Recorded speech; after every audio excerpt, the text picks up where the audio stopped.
Insya Allah malam hari ini saya akan kupas singkat cara melunaskan hutang, segede apapun hutangnya. Ya caranya ya, seperti apa? Kemudian nanti di akhir majelis kita praktek. Makanya tadi baca Yasinnya belum saya baca dulu.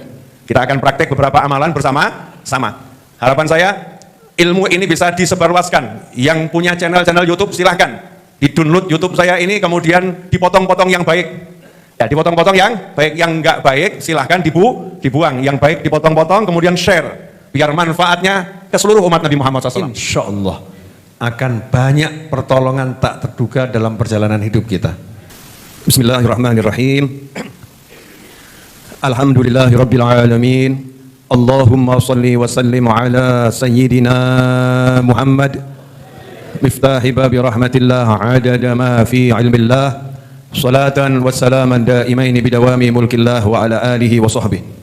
Allahumma salli ala sayyidina Muhammad salatan taftahu biha lana futuhal arifin wa tufaqihuna biha fid din wa ala alihi wa sahbihi. Assalamualaikum warahmatullahi wabarakatuh. Malam hari ini khusus kita mujahadah pelunas hutang. Kenapa? Karena banyak korban pinjol yang pusing. Ya, banyak korban pinjol yang pusing. Banyak juga orang yang berhutang selain pinjol juga pusing. Banyak orang yang punya problem dengan urusan duit kemudian pusing. Dan kebetulan mungkin kurang dekat sama majelis ilmu, kurang dekat sama masjid, kurang dekat sama musola, kurang dekat sama teman-teman yang pahami ilmu, akhirnya menganggap jalannya buntu dan melakukan hal-hal yang tidak diridhoi oleh Allah Subhanahu wa taala. Naudzubillah min dzalik. Jadi kita niat belajar, terus praktek dan niat ngajari yang lain. Ajarkan pada keluarganya, kepada sahabatnya, kepada kenalannya, siapapun yang punya problem terhadap urusan duit maupun yang enggak punya problem terhadap urusan duit. Yang enggak punya problem nanti biar ngajarin yang punya problem. Sehingga problem saat ini yang dirasa banyak meresahkan masyarakat di bangsa yang kita cintai, yaitu beredarnya korban-korban pinjol, akan segera teratasi dengan al-ilm, dengan ilmu. Ya, dengan ilmu. Maka saya ngajak semua dai, semua teman-teman saya dimanapun berada untuk mengajarkan ini. Ya, agar masyarakat atau kita-kita ini, sahabat-sahabat kita dan diri kita tidak dalam keraguan dan kebimbangan serta kebingungan kalau mengalami masalah yang serupa. Masalah bisa terjadi pada siapapun, tapi tak akan jadi masalah kalau kenal yang maha menyelesaikan masalah, yaitu Allah Subhanahu wa ta'ala. Harapan saya ilmu ini bisa disebarluaskan. Yang punya channel YouTube silahkan di-download YouTube saya ini, kemudian dipotong-potong yang baik biar semakin banyak orang yang tercerahkan, sehingga setan pun semakin kecewa.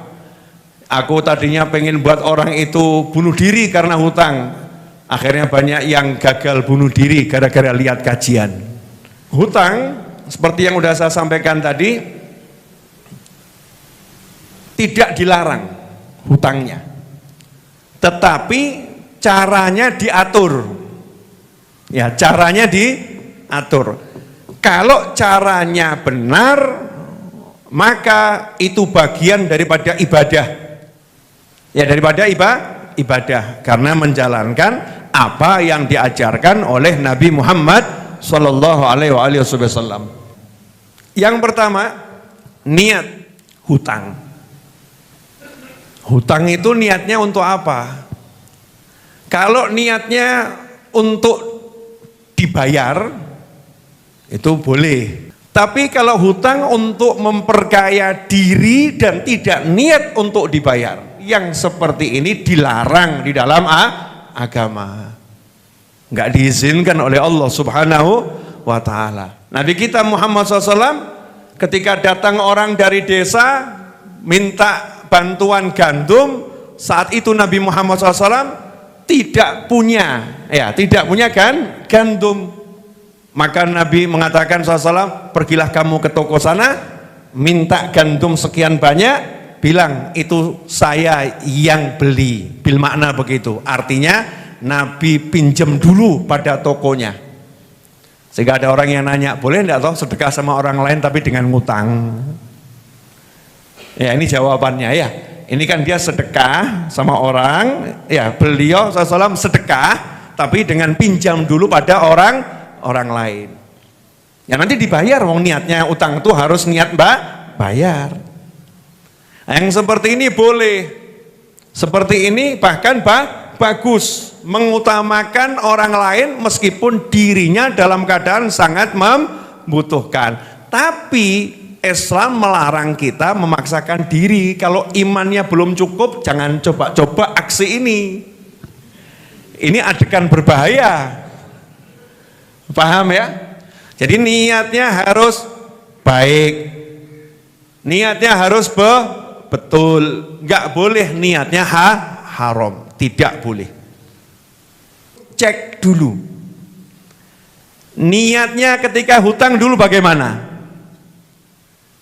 Buat apa itu niatnya itu? Bener enggak niatnya? Niat pengen segera bayar atau tidak? Niatnya ketika hutang baik atau tidak? Maka kalau ternyata niatnya salah dulu, niatnya enggak bener, maka solusi pertama kali untuk melunaskan hutang adalah tobat. Kemudian perbanyak istighfar, minta ampun atas niatnya yang enggak benar itu. Niat hutang pengen segera bayar, maka dia udah siapkan ya perencanaan untuk pelunasan hutang. Saya kalau dapat rezeki, saya sisihkan 10% untuk bayar hutang. Yang kedua, ketika batas waktu pengembalian tiba, ternyata kok uangnya belum ada. Kalau orang niat melunaskan, maka dia akan bayar dengan apa yang ada. Nah, nanti di situ Allah akan berkati dia. Ada barokah. Karena dalam sebuah hadis riwayat Imam Ahmad, baginda Nabi Muhammad SAW menyatakan, barang siapa berhutang sebuah hutang dan Allah Azza wa Jal maha mengetahui, dia berniat, punya keinginan untuk melunaskan hutangnya, maka addahullahu anhu, Allah yang melunaskan hutangnya. Yang kedua, caranya tadi, niatnya benar, caranya harus benar. Maka saat itu kita tobat, ya Allah maafkan cara saya ini enggak benar. Maka tobatnya ya segera berganti dengan cara yang benar sebisa mungkin. Kalau belum bisa, ya istighfarnya dikencengin, istighfarnya ditambah, istighfarnya dimaksimalkan, kebaikannya ditambah terus. Kemudian yang ketiga, lakukan yang bisa dilakukan sesuai bidangnya masing-masing.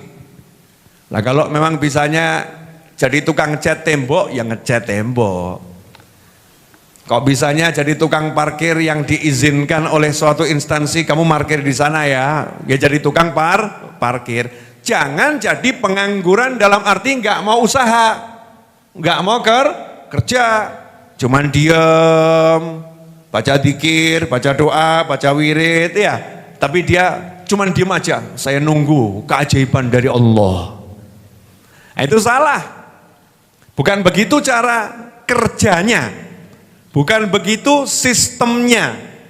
Ya, bukan begitu sistemnya. Untuk orang yang belum di maqam tajrid itu orang yang memang sudah tidak bisa bekerja, entah karena sakit yang permanen, ya sakit yang permanen, atau karena tugas, ya karena tugas yang tidak bisa ditinggalkan. Jadi itu langkah yang ketiga.